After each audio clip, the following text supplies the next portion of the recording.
Okay, so here we go. It's pretty early in the morning, as you could probably tell from my crazy hair. It is super hot and super humid already. It was about 75 degrees at like 5:30 this morning when I went to take Duke the dog for his walk. I did wear my jacket, not knowing it was that hot and humid until after I got outside and started sweating profusely in it. But I have noticed, because it has been so hot, so humid lately, we're getting to the point where it's time for our first cold soak. So we're not going to wash it.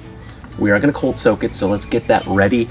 And yeah, we'll remove some of those starches, probably loosen up the jacket, make it a little bit softer. But we'll also hopefully get rid of a little bit of that sweat that I've been putting into the denim and the past couple of weeks, because it's been very hot. And when you're out in the open on a scooter, on the road, stopped at a red light or a stop sign, and it's like 90, 95, tons of humidity, the jacket starts to get a little stinky a little quick. So let's take care of that right now.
I'm gonna give this about an hour to soak, then we'll come back, check out the water, see what it looks like, then we'll hang it up and let it dry.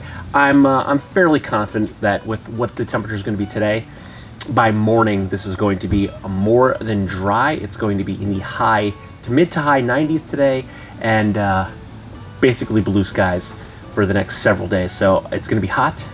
It's not going to rain. This jacket should dry really quickly when I hang it up. So let's just let it soak and do its thing, and we shall reconvene in about an hour.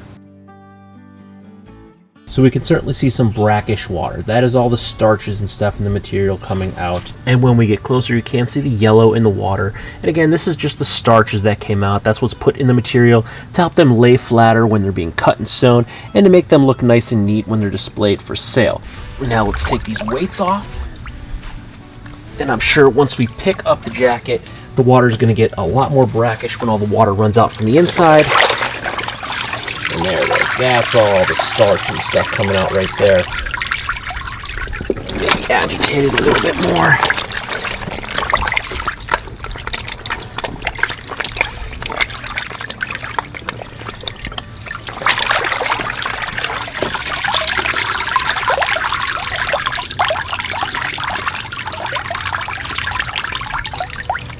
And you can see how much more brackish the water got once I picked up the jacket, and all that starch that was trapped on the inside of the jacket because it was folded up, that all ran out, and that's what we're seeing in the bucket here. Again, mostly starches, probably a little bit of sweat and grime for me because it has been quite hot, and I have only missed one day out of the past 36, so I did certainly contribute a little bit of what we're seeing in that bucket from the sweat from my body, because riding the scooter in the heat, I'm sweating quite a bit. But I have been wearing this every single day now, mostly throughout the day at work, because even though I do work in an office building, it's generally about 16 degrees in that building, so it's freezing, so I'm wearing my jacket for the majority of the day, all day long. But yeah, most of that brown water is starches and sweat for me riding the Honda Ruckus to and from work in this heat. But for now, we're going to let this Brave Star Gauntlet hang here and drip dry. It is quite heavy, I will say. 23 ounces of soaking wet denim does weigh a fair amount. But for now, it's going to hang, it's going to dry, because it's going to be a high of 90. But with the heat index, it already feels like that now. So this should be dry within the next few hours. And I will be able to install and wear this tomorrow morning for Duke the dog's morning walk. So the Gauntlet has now been hanging out here drying for 5 or 6 hours. It is, can't read that, 88 degrees. car said 92, and it is bone dry and also stiff as a board, so it's definitely gonna have to get broken in, but I will not be doing that right now because I am not going to put on a jacket while it is 92 with the heat index of 98, because yes, I just checked that right before I hit record.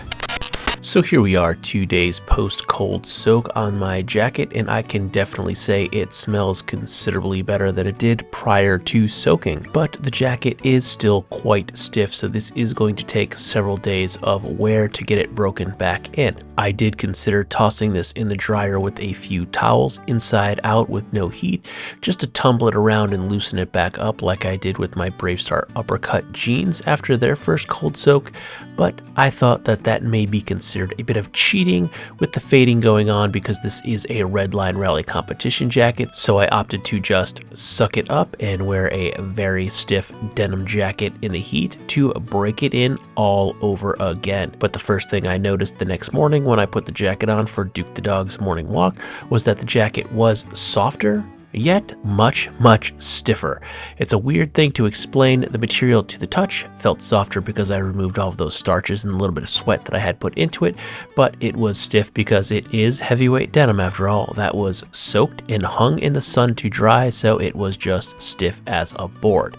And one interesting thing that is happening now that I did not have happen when I was initially breaking this jacket in is that my right wrist is developing this interesting crease here that was not there prior to the cold soak. This is because, again, it is a denim jacket that was soaked and hung to dry in the sun, so it was very stiff initially, probably a little more so than it was when I originally got it and started breaking it in. So I'm developing this extra crease that I did not have before, but that is all part of the wear, and that is why Selvage denim and most heritage materials are amazing to wear, because they take on a life and personality all of their own, much like the person wearing the garment.